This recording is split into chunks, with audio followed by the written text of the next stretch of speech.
Bhushan ji, police की तरफ से कहा गया है कि जो आंदोलनकारी हैं उनके वीजा और पासपोर्ट कैंसिल करने की बात है, तो कितना वाजिब मानते हैं कि किसी आंदोलनकारी का इस तरह से उसके ऊपर मेरी नॉलेज में नहीं है कि इस तरह की कोई डायरेक्शन अगर दी है, क्योंकि वीजा कैंसिलेशन तो शायद एमईए के हाथ में भी नहीं है, वो तो कंसर्न एम्बेसी ने करना है। और जहाँ पासपोर्ट की बात है, अगर मिनिस्ट्री ऑफ एक्सटर्नल अफेयर्स कोई कदम उठाती है, क्योंकि वो इशूइंग अथॉरिटी है, तो वो उसका संज्ञान लेंगे। कुछ फोटोज वायरल हो रही है जो न्यूज 18 भी चला रहा है सर की ये फोटो इनकी जो आंदोलनकारी इनकी पहचान कर ली गई, लॉ एंड ऑर्डर को खराब करता है तो सरकार उसके विरुद्ध एक्शन लेती है, इतिहास में भी लिए हैं।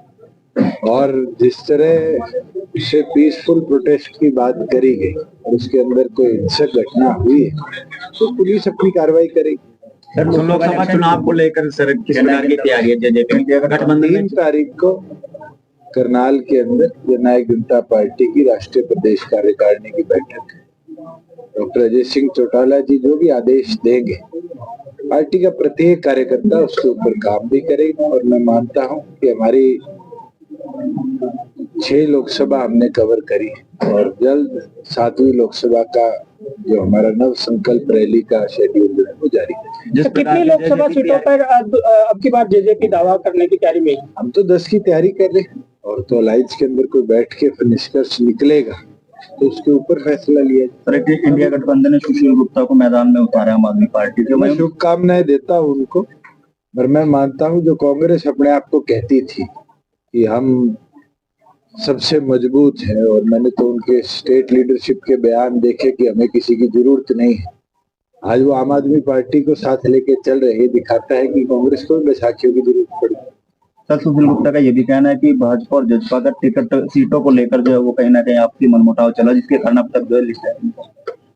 मुझे नहीं लगता कि किसी भी प्रदेश के अंदर एनडीए में अभी भी कोई सीट शेयरिंग पे फाइनलाइजेशन हुई, और ना हमें आम आदमी पार्टी से प्रमाण लेने की जरूरत कि हमारा क्या अलायंस रहेगा, कैसे रहेगा। तो एनडीए के अंदर चर्चा के बाद निष्कर्ष निकलेगा, और जैसे निष्कर्ष निकलेगा पब्लिक डोमेन में आपको भी पता चल जाएगा। अगर इस तरह के नेताओं जनता ने बेबाली देखा है और इसका जवाब भी वोट की चोट से लोग। सर, नफीसी राठौर पर इस प्रकार से गोलियां बचाई गई और लॉ एंड ऑर्डर को लेकर के उन्होंने एक वीडियो भी जारी किया गया विपक्ष द्वारा कि सुरक्षा मांगी गई थी, लेकिन सरकार जो है। देखिए, मैं कल उनके घर जाके आया, कल सुबह भी उनको कोई थ्रेट कॉल्स आई थी। झज्जर पुलिस की एफिशिएंसी है कि राजस्थान के अंदर जाकर उनकी 2 टीमों ने रेड मारी, और जो व्यक्ति था जिसने इस तरह की कॉल करी थी उसको देर रात अरेस्ट भी किया गया। जो लोग उस घटना में उस दिन इन्वॉल्व थे, हमारी एसटीएफ की टीम भी लगी हुई है, झज्जर पुलिस की टीम भी लगी हुई है, और जल्द उनको राउंड अप किया। इस किसान आंदोलन को किस तरह से देखते हैं दुष्यंत चौटाला? मैं तो एक चीज कहता हूँ कि पंजाब के हमारे भाइयों को हरियाणा से समझकर कि कैसे कृषि व्यवस्था को बेहतर पहुंचाया जाए, पंजाब सरकार पे दबाव डालना। आज 2 फसलें पंजाब सरकार एमएसपी पर खरीदती है और हरियाणा 14 खरीदती है। 18 फसलों पर हम भावांतर भरपाई योजना के माध्यम से आर्थिक मदद किसान को करते हैं। मुझे लगता है अगर पंजाब सरकार भी यही मॉडल अपनाए तो बहुत बेहतर कृषि व्यवस्था पंजाब में। दुष्यंत जी, बात तो एमएसपी की हो रही है, भावांतर की नहीं। वो कह रहे हैं कि प्रॉमिस किया था 2 साल बाद भी उनको एमएसपी। देखिए, जो केंद्र सरकार का मामला है वो केंद्र मंत्रियों की कमेटी निरंतर उसको देख रही है।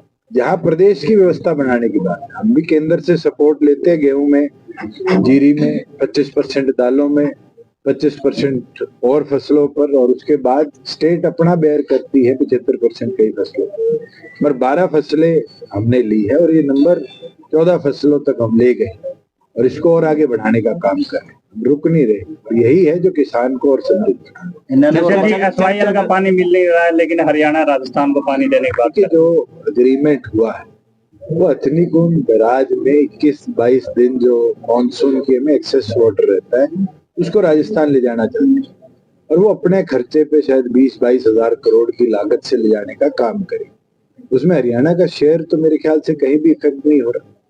और एसवाईएल का विषय क्योंकि सुप्रीम कोर्ट में जैसे ही निर्णय आएगा हरियाणा सरकार उस पर उचित कदम उठाएगी। दुष्यंत जी, इनेलो और बसपा गठबंधन की बातें आ रही है, तो कहाँ देखते हैं?